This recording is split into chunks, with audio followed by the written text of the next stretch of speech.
Hey, Clemson family, it's time for the Tigers to get ready for their trip to Boston amid 5 straight ACC Atlantic Division games that will determine Clemson's postseason. I'm Daniel Shirley. Let's take a look at Tyler Davis and Barrett Carter and how big of an impact they're having on this year's defense. Definitely a step forward last week. I'm Bill Zimmerman, and welcome to episode 30 of the Reign Supreme Alway podcast. You can find all our episodes at our homepage, www.clemsonkickoff.com. You can also follow us on Twitter and Instagram. Both of those are at Clemson Kickoff.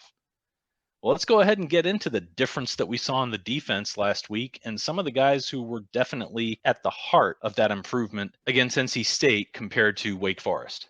I think that starts with Tyler Davis, right? It feels like defense is different when Tyler Davis plays. And I know he played against Wake Forest and he played really, really well. But Saturday night, there was no stopping him and he was all over the place. The NC State offense had trouble with him, could not control him. And it just seems like it gives the rest of the defense an anchor and maybe even confidence when he's in there making plays. And that was the case Saturday. And you love to see it in the middle of that defensive line. I think it made a difference all across, especially in the absence of Brian Brzee. They've always been such a good 1-2 punch. They haven't been able to play a ton of games together. Thank goodness Davis was in there. Miles Murphy, I think, stepped up. KJ Henry continues to maintain the huge step forward he had last year and is being a solid contributor all through this season. And I thought Barrett Carter shone through once again after maybe a couple of quiet weeks. Yeah, Barrett Carter had a huge game. Not even just the big sack on the first play of the second half, which really kind of set the tone for the defense. But he just makes plays, Bill, and he's in the right place seemingly every play. When you have that kind of play from that spot, that gives you another anchor to lean on this defense. And it just feels like this defense is different when those two guys are playing well. And we certainly saw that Saturday night. We don't talk a lot about Trenton Simpson. He is still just such a strong and solid player, and Carter, to me, is so much like him. Having two of those guys out there as weapons defensively has just been absolutely beneficial, I think, overall to the defense, but they have had to figure it out. They have had to put it together. I think one place that really showed up was in the secondary. Again, a short-handed secondary for Clemson out there on the field. But two guys in particular who really shook off that Wake Forest debacle defensively and learned from it had to be Nate Wiggins and Toriano Pride, didn't it?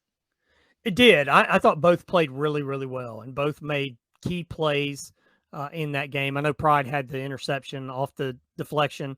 Wiggins almost had an interception when NC State went with a trick play with a running back pass, and he just missed out on that one. But they both were solid. They were both where they were supposed to be. I know at one point NC State tried to go deep on Pride, and Pride played it to perfection, had everything right there in front of him. And maybe the week before, he might have been out of position, or his technique might have been bad. But we saw that Saturday night. He had better technique throughout that game, and we saw that throughout the entire secondary. I think the linebackers were better against NC State as well. I thought that Keith McGuire was terrific. I mean, he had a really strong game coming in for the linebacker group. So that back seven, back eight, depending on, what they're doing up front, I thought had a huge game Saturday night and a big time improvement over what we saw up at Wake Forest.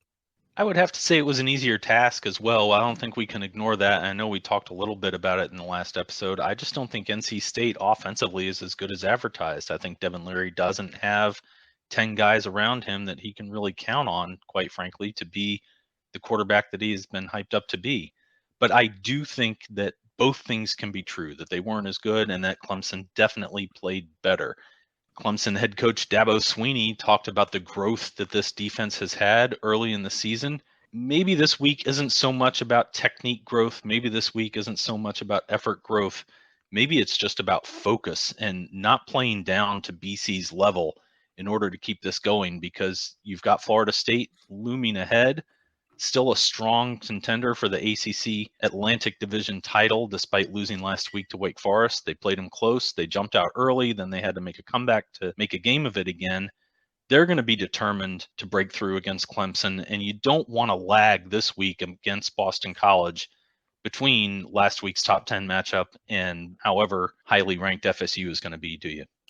No, you need to be focused, and that's what you'll see from leadership. How good is the leadership of this team? I think it's pretty good, and we've seen that through the first few games of this season. When things have lagged or been kind of slow, you've seen the leadership of this team step up. Dabo talked about DJ being a leader. We've seen KJ Henry, how great a leader he's been. I mean, he's become one of the best leaders this program's had in a long time as he stepped up the ladder and become a starter and a key player on this defense. So I like what I've seen. And Bill, I don't think we're going to see anything different this Saturday. I feel good about the leadership of this group. And I don't think you're going to see this team play down to Boston College. Now, that doesn't mean it's going to be easy. Boston College is tough. They play physical football.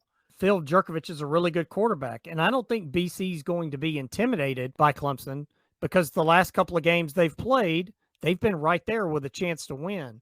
But I also feel like this Clemson group is really focused and really intent on getting its job done every week. And I believe you'll see that on Saturday night.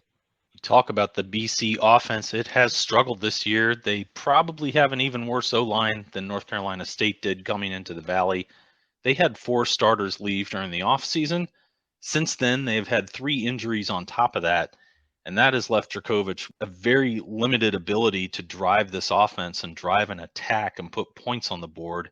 He's done a nice job of connecting with Zay Flowers, a very talented receiver who had a good game last year with Jerkovich out. He's averaging nearly 100 yards per game this year. They also have another deep threat named Jalen Gill, but they are struggling to run the ball.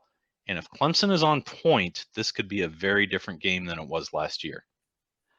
I think so. Clemson's in a different spot now than it was this time last year when they played BC last year. It felt like they were just trying to find a way each week to get through offensively and just do enough to win games. That's not what this offense is right now. It feels like this offense has confidence. It feels like Brandon Streeter's got confidence calling the plays, and the offensive line is playing a lot better. My goodness, Bill, for the 6th game this year, the offensive line is going to start the same group. And that was not the case last year, where they had 7 different starting groups on that offensive line through the season. So there's just a lot more continuity. There's a lot more confidence. There's intensity. There's focus. Will Shipley's running the ball well. Antonio Williams is dangerous. Bo Collins is dangerous. Those tight ends who we talked about on the last episode have become a huge part of this offense. This is a different team going into this BC game than where Clemson was going into the BC game last year. What's shown through against NC State is they were more precise in their details overall. What they were more precise in was the little things. And there's still, like he said, little things to clean up. But it all really came together in that 5th game of the year against NC State. And the challenge now is to keep it there, I think. That's about getting better through the season. And that's about being focused on the small details as opposed to the big picture stuff. I think teams get caught up in big picture goals or where they fit in a certain conference race and all those things. And then they lose touch with how do you get there each week and winning a game each week. I don't think that's going to be the case with this team. I really feel like this team is so focused on each week, focused on the work each day, that I really don't think you're going to see this team lose its way, Bill. This team is really dialed into the day-to-day, week-to-week grind of this season, and you're seeing that play out on Saturdays. So 2 key regards that do look good for Clemson. We talked last week about complementary football for the Tigers. Boston College is not doing that. They're losing the 3rd down battle on both sides of the ball. They're losing the turnover battle overall. Neither one is so dramatic that you could say the Eagles are going to be a sure cellar dweller or a lock to lose this game and fail to cover the spread. I mean, they jumped back up and they beat Louisville last week. And of course, Louisville is not meeting expectation, but they have talent on that team. And so Boston College does have an ability to go out there and pull off a surprising win. You just hope it doesn't come at the cost of the Tigers. And I do think the Tigers have shown some struggles at times this year. Maybe it wasn't for focus. Maybe it was getting used to a new coaching staff. Maybe it was getting used to some new terminology or some new assignments. They sure pulled it together last week, whatever it was. And that's what you want to see moving forward. I feel like this team is getting better week to week. Like the team that played Saturday is better than the team that played against Wake Forest. And the team that played against Wake Forest is better than the team that played the week before that. So, I know the Wake Forest game was close. Wake Forest is really good. Wake, NC State, I believe still, even though Clemson beat both teams and has a leg up in the conference race, I think you're going to see both of those teams continue to win games at a high level. So they've beaten two really good teams the last 2 weeks. Boston College is not to that level, you wouldn't think. You have to be solely focused on BC, and that's where the leadership comes in. And this feels like, again, to go back to it, a good group of leaders among the players. The coaches can lead all you want, and that's great, but great teams are led by the players, and this feels like this team is heading in that direction. Follow us on Instagram at Clemson Kickoff. Also follow us on Twitter at Clemson Kickoff. We had a poll there that showed our followers wanted to hear more about Boston College than anything else in this episode. It was a small sample size, but we are glad to do that and adjust our show accordingly. We did, however, promise last week that even though the players can't look ahead to FSU or Syracuse, we're going to take a quick look at those, not a full preview of either team by any stretch. I think one of the things that's going to come up in both those games that maybe Clemson hasn't seen since the opener, and I don't think Jeff Sims was particularly effective running the ball, Florida State and Syracuse will bring dual threat quarterbacks to the field. And the Seminoles in particular also then pair that up with some tall receivers that could match up really well against the Tigers' defensive backs, much like Wake Forest's did. And of course, Florida State head coach Mike Norvell is going to have that tape of how Clemson played against Wake Forest, as well as the fact that he's played against Wake Forest. So he's going to be able to interpret a lot from that, isn't he? He is, and I like what I've seen from Florida State. I know they lost last week to Wake Forest, but like I just said, I think very highly of Wake Forest and what Dave Clawson has done with that team and that program. But Florida State is a much improved team over what we've seen the last few years. They look like a functional team, which that hasn't always been the case these last 4 or 5 years for the Seminoles. So they're 4-1, 2-1 in the conference. Tough loss for them last week to Wake Forest. But this is going to be a team that has to be reckoned with when the Tigers go down there in a couple of weeks. And then Syracuse, I mean, my goodness, Syracuse might be the biggest surprise in the country. At 5-0, they're 2-0 in the conference. They're ranked now, which I never would have thought that would have been the case. I mean, there were a lot of those which coach is on the hot seat list and had Dino Babers right at the top of that list. And now they're 5-0 and 2-0 in the conference. So, we'll see what Syracuse can do. They'll come to Death Valley in a few weeks. But, I mean, they have really taken advantage of their schedule. I mean, I don't know that they've beaten a good team yet. You think Louisville, UConn, Purdue, Virginia, Wagner. I mean, that's not really a murderer's row, and their schedule certainly gets tougher. They've got NC State coming up after their bye week. Then they've got Clemson and Notre Dame and Pitt and Florida State and Wake. So their schedule is much more difficult the second half of the season. But they've taken advantage of who they've played, and they're off to a really good start to this season. Syracuse off this week, so they'll have some fresh legs going into that NC State game, and NC State will be coming in after playing both Clemson and Florida State back-to-back. So you'll think you'd be able to see the best version of Syracuse that they could be after all of that. Florida State, we'll get to learn more about them this week, facing NC State, coming back from that loss to Wake. Are they going to hold it together? A lot of times since Bobby Bowden has left, and maybe even late in his career, one thing goes wrong and the Seminoles locker room kind of loses its way. So it's going to be a test for Mike Norvell after Florida State blew that early lead and then almost came back, showed that temerity to really fight back into that game, but then lose in the end. We'll see what they have this week, and we'll also find out a little more about NC State as well, who really hadn't faced anyone before the Clemson game. So going to be interesting to look around the division the next couple of weeks, not just watch Clemson. Hopefully the players and the coaches are going to be as focused as they need to be, but we as fans should be able to have some entertainment more than just watching Clemson and just seeing what the Tigers can do. Yeah, and we saw Wake Forest show some backbone last week. Look, after they lost to Clemson in that just gut-wrenching fashion of double overtime, and they had the lead going, in the fourth quarter, they could have let their season go down the drain after that and say, well, we did what, we gave everything we had against Clemson and we lost.